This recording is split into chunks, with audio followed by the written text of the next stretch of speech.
Les petites écoles primaires de Charlevoix-Est ne fermeront pas. La guerre reprend de plus belle au pays du temps d'une paix. S'il y avait un casino, il y aurait beaucoup de monde. Certains conseillers veulent mettre le développement dans les mains de l'entreprise privée. Le péril jaune semble tirer à sa fin à Clermont. Le secteur du parc des Hautes-Gorges de la rivière Malbaie pourrait être déclaré réserve de la biosphère. Le tortillard du Saint-Laurent pourrait être de nouveau en fonction. Il n'y en a plus d'autoroute à péage au Québec, pas plus à l'île qu'ailleurs.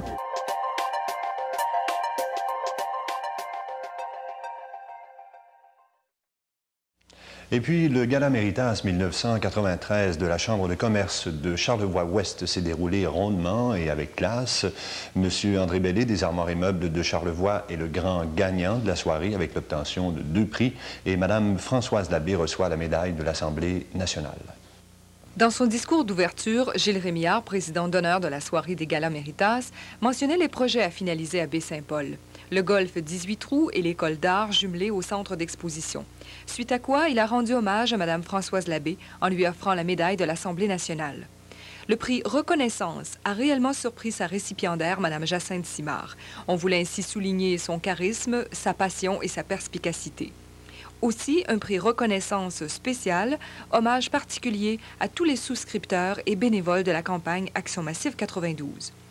Les prix bâtisseurs remis à des personnes qui ont marqué l'histoire de leur collectivité. Dans le Grand Baie-Saint-Paul, il s'agissait de sœur Madeleine Tremblay, directrice des Petites Franciscaines de Marie, M. André Bellé des Armoires et Meubles et Mme Arsène Simard. De l'île aux Coudres, Tourbière Pearl Incorporée, Épicerie GGMJ Incorporée et la coopérative de câbleau-distribution Île aux Coudres. L'abbé Jean Moisan était choisi à Saint-Joseph-de-la-Rive, Mme Joy Smith pour les éboulements et M. Laurent Bouchard de Petite-Rivière-Saint-François. Quant au prix Méritas, en voici la liste. Le nouveau maire de Saint-Hilarion, Rosaire Lavoie, reçoit le prix agroalimentaire pour sa ferme. Les Armoires et Meubles de Charlevoix reçoivent le prix Transformation manufacturier.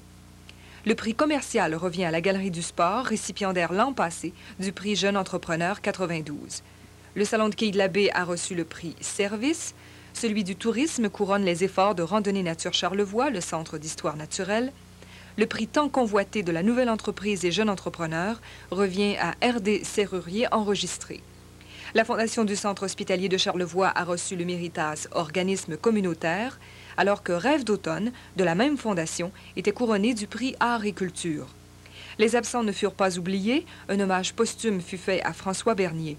Une toute nouvelle catégorie inscrite cette année, celle du prix Patrimoine, fut remis à M. Rosaire Tremblay, alors que le prix Élite Jeunesse revenait à un jeune hockeyeur, Claude Filion. Finalement, le prestigieux prix Méritas Entreprise de l'année fut reçu par la dynamique équipe de l'Auberge de la Grande Maison. Le 5e gala de la Chambre de commerce de Charlevoix-Ouest innovait cette année puisque les prix Méritas étaient attribués par un vote populaire.